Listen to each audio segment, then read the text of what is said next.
Welcome to another exciting episode of Simon Says Wrestling. It's been a while since I said it. We're having an exciting episode. I've decided to come out of the doom and gloom bubble of WWE creative and everything negative that's been going on in the WWE. Obviously, creative is not going to do anything to help us, upper management, or even the head of creative. So, in this episode, basically, what I'm going to be doing is trying to book the show to as best as I possibly can. Hopefully, it's more entertaining than what we have now in the WWE. Let me know how you guys would book the episodes going forward. Thank you all so much for the love, the support. We're officially at 95 subscribers, so 5 more subscribers away from the big 100. Once we hit 100, man, we can only get stronger, right? So yeah, let's book Friday Night Smackdown. This is Simon Says. Hit my music.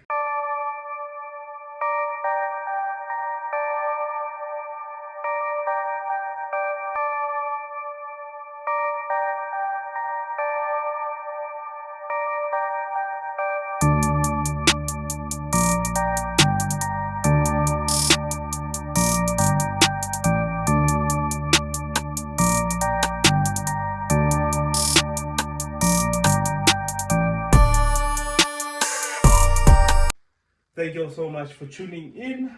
Don't forget to hit the like button, subscribe button, share, and hit the notification bell so you guys can get the latest content. So, all right. Today we're going to be doing something that it seems AI is unable to do, and somebody that's been in the business for over 2 decades in Triple H can't seem to do. Obviously, there's a lot of superstars that I'm going to miss in these plannings. And just let me know who you guys would prefer to see in the booking that we're going to have. I think out of all the episodes and out of all the shows that are happening, Friday Night Smackdown is the one that's most affected. It's one that's been very, very difficult to watch. A brand that at the beginning of excuse me, 2026 and late 2025 was starting to heat up, I think, in the best way possible. The tag team division was absolutely on fire. Drew McIntyre obviously was Universal Champion. Yeah, gonna the good old days. But yeah, we're gonna try and book it as best as we possibly can. According to my knowledge, SmackDown has plus minus 50 superstars. This includes commentators and obviously the general manager at the time. Another huge issue that we're having in the WWE is obviously the brand split. It seems like the brand split is an imaginary line that was written and only basically followed back in the good old days. Even back in the good old days was a bit blurry, but there was a whole lot more respect in terms of brand splits than there is now, which is a whole nother issue. We need to start specifying as to whether we're having SmackDown superstars and Raw superstars, or is it just superstar whenever we need you? Jacob Fatu is listed on SmackDown, but currently challenging for the World Heavyweight Championship on Raw. Femi was scheduled to make his big appearance and been signed to SmackDown, but is currently a Raw superstar. Randy Orton, it's just a whole list that I've also made of certain people that are also missing from this. So like I said, it's plus minus 50 superstars on SmackDown. Your current champions. We have the Universal Champion, which is Cody Rhodes, obviously. The United States Champion, Trick Williams. We have the SmackDown Tag Team Champions, which is Damian Priest and R-Truth. We have the WWE Women's Champion, which is Rhea Ripley. And we have the United States Women's Champion, who is Tiffany Stratton. So given all of that, we're going to be starting off obviously with the championships, and who you set as a champion in your company will obviously set the tone as to what we can expect from it. Now, a lot of people may not agree with me, but I've said this before on my channel and I'll say it again. Cody Rhodes needs to drop the Universal Championship and obviously start going through some struggles. The guy has had a 4-year run in the WWE, which is included basically challenging people like Seth Rollins, Roman Reigns, I think Seth Rollins and Roman Reigns are his most notable ones. Brock Lesnar tried to feud with him at some point, where they were trying to push the whole Super Cody, Super John Cena sort of comparison between the two. He's also went against John Cena, worst main event in WrestleMania history. But yeah, let's stick to the topic at hand. Cody Rhodes is currently involved in a feud with Gunther. Cody Rhodes is obviously being fed great heels and great characters to basically build up his own character, but in most cases you find that these characters overshadow Cody Rhodes and he can barely hold a candle or a stick towards these people. But that's our Universal Champion, and personally he needs to drop the title to Gunther. Gunther is obviously going to try and elevate Cody Rhodes in a way that Cody Rhodes is going to be made to seem that he's strong and can take on any opponent at any time. But yeah, that story's been played out, and I've barely gotten to see any character development from Cody Rhodes ever since he finished the story. So he needs to lose the championship to Gunther. And obviously, with that being said, as soon as you are on top of the mountain, we need to find a way to have you come off the mountain. And there's only one superstar, in my opinion, that can bring down Gunther, and that would be Eli Dragunov. But obviously, before getting to Eli Dragunov, we need to feed Gunther some opponents that will make it more believable that he's a dominant champion and much better than what Cody Rhodes was. Step in the Andre the Giant Memorial winner. And obviously with the show, it's been very, very, very hard to in any way establish new superstars. I think that's the WWE's new issue. They have the greatest young talent, upcoming superstar debuts that you can ever think about.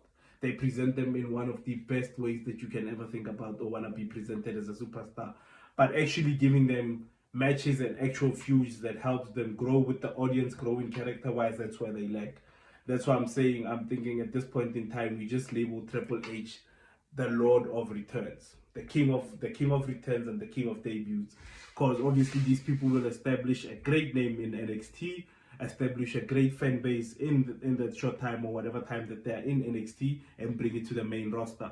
But we do not have anything to follow up that huge debut or anything to obviously elevate that superstar to the next level. Tournaments have become pretty much useless, and with John Cena making up his imaginary one that's still being labeled out and still straightened out to see what the rules, the terms, and the fans feel about this whole one. Yeah, we'll wait for that one. But Andre the Giant Memorial winners have in some sort of way been underutilized. So obviously we've had a new debut coming in, winning the Andre the Giant Memorial, but then again the only thing that he's been doing is motivating Jacob Fatu to go after the World Heavyweight Championship. And I think this would be a great opponent or a great time to introduce the winner of the Andre the Giant Memorial as the new #1 contender or the new challenger for Gunther, given the fact that he is not only young, he's fairly brand new to the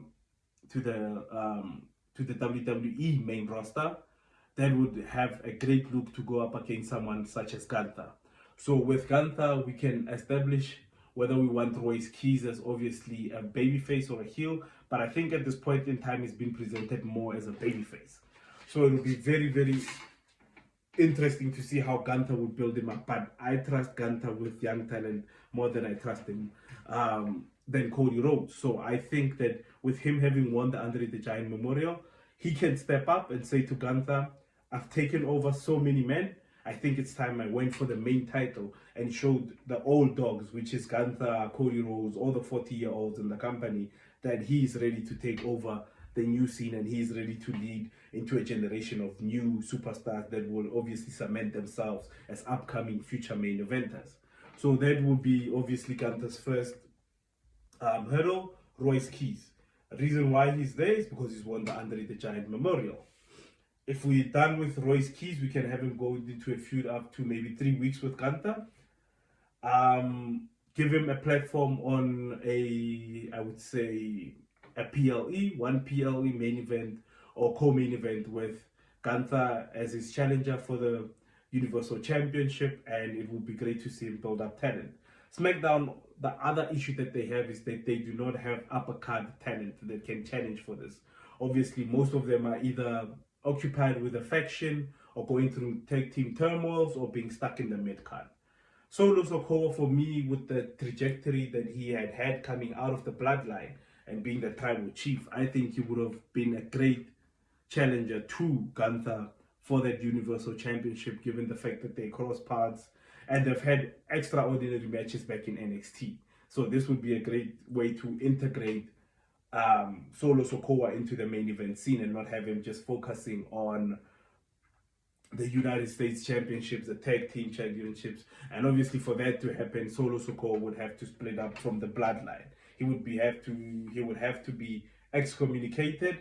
Once he's had that babyface run, I think it should go side to side with what they were doing with what I want to do with Royce Keys. For that 3 weeks, see them split apart the MFTs, kick Solo Sokoa out. Once Solo Sokoa is out, turn him into a babyface, have him be the next opponent for Gunther once he's overcome the MFTs. And then once we have the two MF2 members together, we can then build a tag team division, which goes into the tag team and focuses on the tag team titles.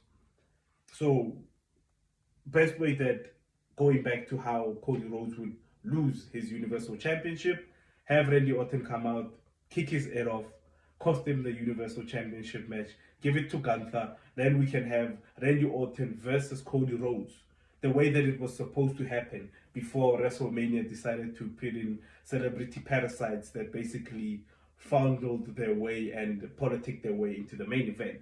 Then we have their real story between Cody Rhodes versus Randy Orton, have that go out through about 4 weeks, have it maybe ended a big pay-per-view such as Night of Champions or even Clash in Italy. Crowd will basically love Randy Orton and Cody Rhodes in that way. But for me, Cody Rhodes, the essential one is that Cody Rhodes should then suffer and should be going through some sort of challenges and turmoil. So yeah, we'll get to see how they run Royce Keys, Solo Sokoa. So basically we're lining up Royce Keys, Solo Sokoa. We can give him a third opponent, a young superstar coming up, but the final person to face Gunther should then be Eli Dragunov. That's who I believe should be dethroning Gunther off of the Universal Championship. And Eli Dragunov has proved that he can carry a title, and he has had some of the most outstanding matches, although they were in the prime of unoriginality given the fact that it was open challenges. But at the end of the day, Eli Dragunov is the main objective for we having Gunther versus Eli Dragunov for the Universal Championship, and Eli is the only one that can knock Gunther off of that stable. We have the United States Champion, which is Trick Williams. Apparently, Loyari is his manager. Anyway, that story had the potential to basically expand the character development of Sami Zayn. Sami Zayn, for me, in this instance, I think they pulled the trigger way too early by having him win the United States Championship on Friday Night Smackdown. They should have had Sami Zayn win the United States Championship at WrestleMania, obviously in a heelish manner. And in the following weeks, we start to see him unveiling more and more and more into a bigger, better, and I should say more justified heel than what we're having now. So obviously that's already happened. Trick Williams is the United States Champion. We've had the segment with the Gingerbread Man, which basically took out the seriousness of the whole situation from how we should be viewing Sami Zayn as going forward as a heel. So obviously now we need to get Sami Zayn back on track of being that heel. Sami Zayn needs to stop justifying himself to the fans. He needs to start blaming the fans for the fact that why is it that when other superstars debut and when other superstars get their moment, they're getting cheered. But when it's Sami Zayn, he's getting booed against someone who has been constantly mocking him, who's been constantly making Sami Zayn's career look pathetic, making Sami Zayn look like he doesn't belong to be where he is today.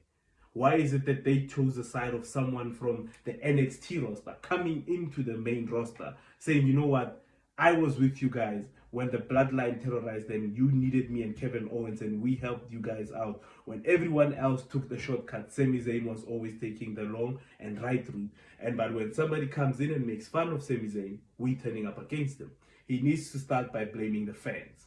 Once he has established the fact that he's blamed the fans for everything bad that's happening to him, starts doing some underhanded stuff.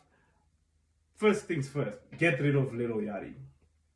Get rid of Little Yachty, injure him some way, somehow, break his neck, take a steel chair, put it around this chair, hell over kick, jump off of the top rope, get him off of TV. We don't need Little Yachty attached to Trick Williams and his United States Championship. And with that being made clear, the fact that Little Yachty has always been there to protect Trick Williams, I'm taking away the manager element, and now it's basically me versus you. Sami Zayn needs to cut a promo where he's not shouting, where he's soft, where he's attacking Trick Williams as not only a superstar, for him being fresh, being new to the roster, and thinking that just because he has married someone on the roster, it basically qualifies him to be the big main eventer. Mention something along the lines of, your wife is more talented than you are. Obviously, he'll never win a promo battle when it comes to trolling between Trick Williams, but I need Sami Zayn to deliver a promo that is personal and both professionally looking down on Trick Williams. So obviously we have this match set up where we have Trick Williams versus Sami Zayn. Sami Zayn as a full-blown heel, a serious heel, not comedic, not in any way referencing back to anything of the Gingerbread Man.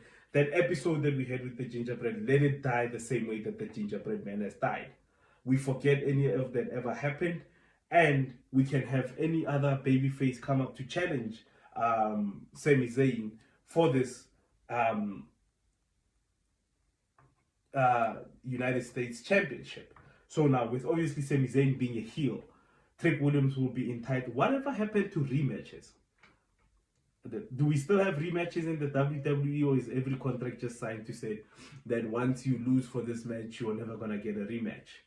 We'll get back to that one. So with Sami Zayn being the new United States champion and being a heel, he can obviously take out Trick Williams. And if he's taking out Trick Williams, we need to then build Trick Williams back into the route of going up against superstars to establish himself and come back stronger for that United States championship from Sami Zayn. Once we do have that, or once we have Trick Williams is out in some way, we have a lot of talent that's going around into the mid-card that we can utilize to obviously challenge Sami Zayn for this one.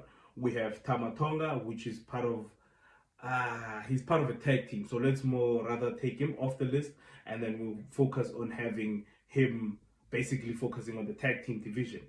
We've got Shinsuke Nakamura, we've got Ricky Saints, we've got Matt Cardona, and then we've got Johnny Gargano.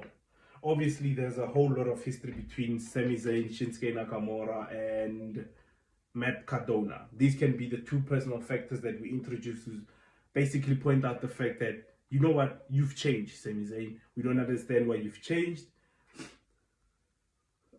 You are not who you used to be, and we don't like the man that you've become, and you've turned into. This is the angle that we can either be taking with Shinsuke Nakamura or Matt Cardona. Ricky Saints, at the end of the day, Ricky Saints versus Sami Zayn is a dream match that I don't think a lot of people are thinking about, but I'm seeing it right now. Ricky Saints versus Sami Zayn, Johnny Gargano versus Sami Zayn, obvious banger. Or you can even put these Shinsuke, Ricky, Matt Cardona, Johnny, and even Trick Williams on his return to put him in a fatal five-way to determine the number one competitor or the number one challenger for the United States Championship. Once you've won that one, the other four gentlemen that were included in there can be the secondary challengers for the United States Championship. That way they can go at each other, have a feud, build a practical storyline based off of the result of the match they had on the fatal five-way, and basically have at the end Trick Williams versus Sami Zayn. Whichever way, if it alternates between Sami Zayn and Trick Williams, once Trick Williams grabs back the title from Sami Zayn, obviously as a babyface, we'll have somebody like Johnny Gargano obviously be active, get off of the plank that he's been sleeping on for the past couple of weeks, and yeah, basically revitalize that whole United States mid-card division.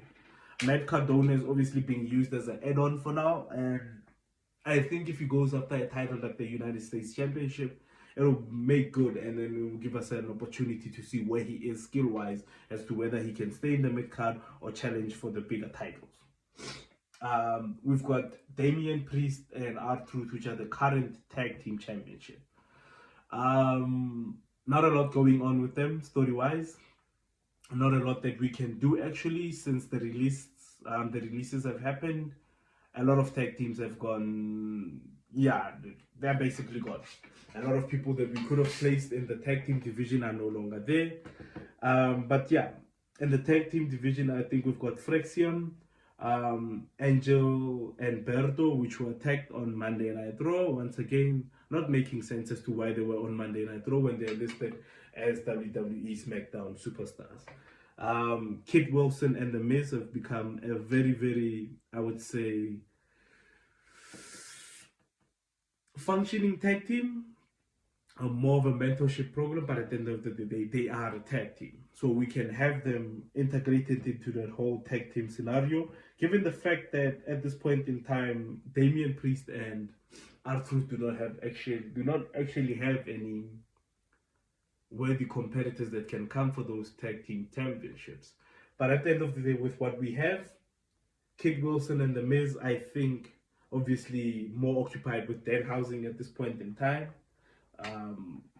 Entrenched in that one, but obviously with what has transpired on Backlash, I think we can basically bury the Miz, Kid Wilson and Danhausen feud. Have them focus on the tag team championships. They can even be the first ones to challenge for those ones because there's obviously history between the Miz and R-Truth. And Angel and Berto just need to come back into the tag team fold.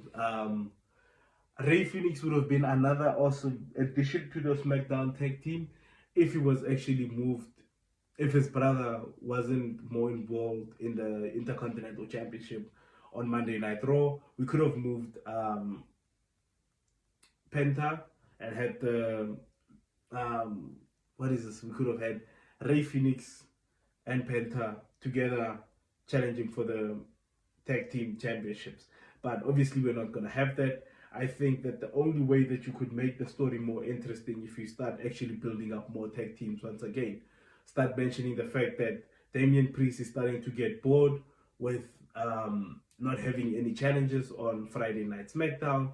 Have him actually go in, week out into Nick Aldis's room and say, you do not have enough tag teams, bring up anyone from NXT, bring up anyone from any other promotions, TNA, AAA, have them come up to Friday Night SmackDown and actually try to fight for the SmackDown Tag Team Champions. That division in itself is lacking a whole lot of talent. And without talent, we can't really do much. We need talent to obviously boost and make those tag teams relevant once again. And if it has to, we need to involve NXT, we need to involve TNA, and we need to involve AAA in everything that we do in the tag team division, because whatever is happening in the division is not going to go forward without any talent. The women's champion, Rhea Ripley, I think this was Jade Cargill's wake-up call. Jade Cargill was thrusted into the main event, deservedly so, do not get me wrong. Jade Cargill deserved to go into the main event scene. The only issue that they have, and they have had with basically SmackDown as a whole, is giving her worthy opponents to come after her and basically jeopardize her reign. And the first major superstar that comes after her, she loses the title, which makes her in a way look pretty weak. I know she lost to Rhea Ripley. Ripley is a great competitor and has done wonders for a lot of people's careers just by basically being involved with them in feuds. But for me, in this instance, the way that Jade Cargill was booked worked more against her than it did with her. So obviously Rhea Ripley being the main lady at the top, the main challenger, the main one, like I was saying, what happened to rematches in the WWE? Obviously, the ladies in the upper card can be Charlotte Flair and Alexa Bliss. We've got Julia. I've placed Julia there because I believe that after her run with the United States Championship, is she even still part of the WWE? That's the other thing that we also need to maybe go over and check with them. It could be that she's no longer part of the WWE. Jordan Grace also challenged um, Jade Cargill for the women's title, but she wasn't a threat into anywhere in the way that Jade Cargill had carried that whole feud, basically showed to the levels as to say, Jordan Grace, as powerful as you are, you haven't been established to the WWE audience. So if you can just build up Julia, you can build up Jordan Grace, and I think being Jade Cargill the final one, we can probably have a storyline where we can say these are the people that can threaten Rhea Ripley's reign. But for me, we're not gonna have Bianca Belair anytime soon. She's obviously gonna give birth. Once she's given birth, she still has to raise the child, and then only after a couple of months, then she can make her way back to the WWE. So yeah, Naomi as well has been out for a couple of months now, and given the way that they're booking SmackDown and Raw, I think when she does come back, she's probably gonna go to Monday Night Raw or something. But at the end of the day, with what we have on the card, Jade Cargill, Charlotte Flair, Alexa Bliss, Julia, and Jordan Grace. Julia is obviously going to be a fairly new competitor, and it will be exciting to see how Rhea Ripley would then elevate her and introduce her to the rest of the world. Because given the fact that the star power that Rhea Ripley has, it doesn't matter what happens. No matter who you put in the ring with Rhea Ripley will make them look good. So Rhea Ripley versus Julia to basically establish new challenges and new faces in the upper card of the WWE Women's Championship. I think Julia would be the first one that I would go for. Obviously, that wouldn't knock Rhea Ripley off of the mountain, but would give her a run for her money. Julia would be a very great start and an introduction as a new superstar to that one. Who do I think can basically take Rhea Ripley down? The only person that I can think of that can bring Rhea Ripley down is Nia Jax, Charlotte Flair, and basically Alexa Bliss. Those are the three women that I think personally can take down Rhea Ripley. The only issue that I have with that we're having at this point in time is that two out of the three women that I just mentioned are currently in a tag team. Actually, three out of three, because Nia Jax is also in a tag team. So it will be very interesting to see how they separate those tag teams, which obviously will be bad for the tag team division. But we need to find a way to balance the talent that we have between tag team and singles competitors. And then we have the Women's United States Champion, which is Tiffany Stratton. Tiffany Stratton, for me, hasn't really done much with the title, just like she didn't do much with the Women's WWE title at that point in time. I don't think that there's a lot of people that I can place against her, but I've actually got some from the list that we've been made.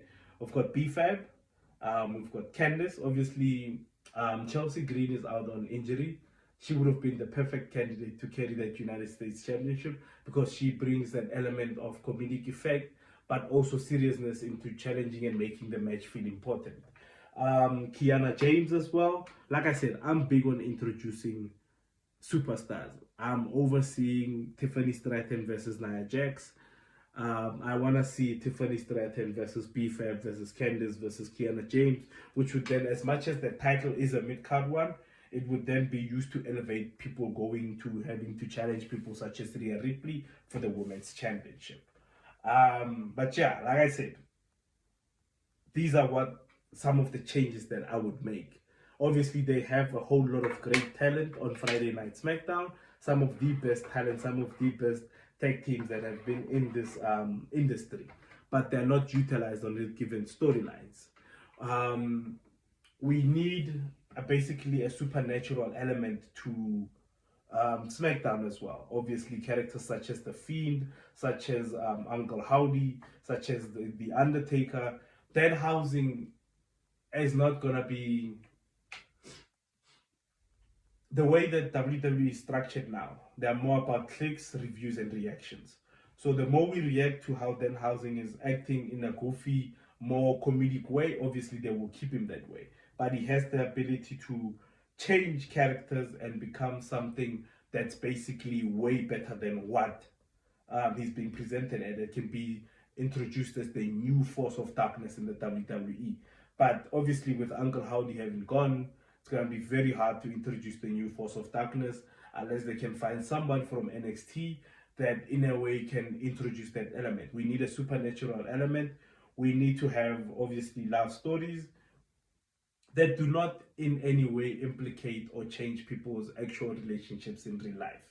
We do not need to have Bobby Lashley kissing up against Rusev's wife while he's sitting in the ring and saying this is because it's a business decision. No, we do not need to have that. We can simply have love stories between Johnny Gargano and Candice LeRae, who are an actual real life couple, going through issues with someone in the mid division to elevate the love story. We need the classic good guy versus bad guy, which can be Sami Zayn as a heel who has now turned who's turned heel, was a classic good guy with everyone trying to convince him to go back to his usual roots. And we need to have that dominant heel, which I think is Gunther, which I'm not even thinking it. It is actually Gunther. Gunther is the only actual huge heel that we can have in the company that can basically elevate baby faces coming in. Cody Rhodes, let's get him away from the title picture. Let's get him away from calling him the QB1. Let's get away from having to put so much responsibility on this favorite mid-card of ours and expecting him to run with the show when he couldn't even run with any story after finishing his story. Solo Sikoa, obviously a lot of comedic elements have been added to his character. Let's go back to the Solo Sikoa that was in the Bloodline. Less talking, more action. Talk with action. That's what we're hoping for. Another name that I can also throw into the main title picture is Carmelo Hayes. Carmelo Hayes did a great job carrying the United States Championship. Obviously, due to personal reasons and getting married, he had to take some time off. And then I think when he does come back, he can come back basically into the Universal Championship picture. Sami Zayn, turn him heel. Have Shinsuke Nakamura, Matt Cardona question him, basically challenging him and in a way infuriating Sami Zayn and not supporting him in the decision that he has made. Tag team division, we need more talent. We do not have enough talent on the SmackDown roster. We need to acquire, or we need to open, as much as we cannot distinguish between SmackDown and Raw, we need to have a line where we say, all right, we don't have a line between SmackDown and NXT. Anyone from NXT can come through and challenge, but let's stop with the open challenges. I do not want to see any open challenges for any title on Friday Night SmackDown, because that's just lazy booking. They're gonna book the show the laziest way that they probably can with open challenges. We do not need that. We need more talent coming in, pouring in from NXT, TNA, AAA to challenge for these and actually having storylines. The same way we can have TNA superstars appearing on NXT, let's have NXT superstars appearing on SmackDown and have SmackDown superstars appearing on NXT, AAA, or TNA to build those feuds, to build more eyes onto that feud, to build these superstars. Rhea Ripley has a whole caliber of women that are currently engaged, otherwise, or in a tag team, but I'm sure Rhea Ripley, given new talent and given someone to build, she can do a great job doing that. Tiffany Stratton, yeah, can't really do much with the title. I do not understand why they keep putting titles on her, but we need someone who's established, who's a superstar that can take that title away from her. So the way I would have it, Universal Champion would be Gunther. Ultimate goal and aim for the main event would be Gunther versus Eli Dragunov. United States Championship, I have Sami Zayn as a heel, actually elevating and painting and making more storylines as we go. Damian Priest, R-Truth, I would still keep them as the tag team champions. Not a problem with them. Rhea Ripley, ultimate goal for her to face Jade Cargill, who's more built and more established going forward, to show the dominance and what she can do if she's a threat to Rhea Ripley's title reign. Tiffany Stratton, as long as she loses it to somebody that's been established and has a great career storyline, be fair, Candice or Kiana James, build up correctly, challenge her for the United States Championship and take it from her. Personally, that's how I would book some of the SmackDown and how I would have them interact with the champions. So let me know what you guys think. Let me know how you would book SmackDown, who you would pin against all of these superstars that we've mentioned in the episode so far. And like I said, SmackDown has 5 champions, 5 major championships. Unfortunately, they also have an injured list. Chelsea Green, Elton Prince, Kevin Owens, Piper Niven is also injured. Off TV, Randy Orton, I think he's somewhere out there trying to build his little brother stand-up career. Drew McIntyre obviously shooting a movie. Bianca Belair is pregnant. And with a lot of major PLEs coming up, I think it would be a great time for us to establish new superstars and new challenges to the main titles on Friday Night SmackDown. But let me know what you guys think. Let me know who you would put against who you would have as your champion, currently compared to the list that we have now. This is Simon Says, and have yourselves a lovely one. And as always, peace. Take care. Do not forget to comment. Use the comment tab, guys. Hit the like button. Hit the share button. It's free. It's completely free. Peace.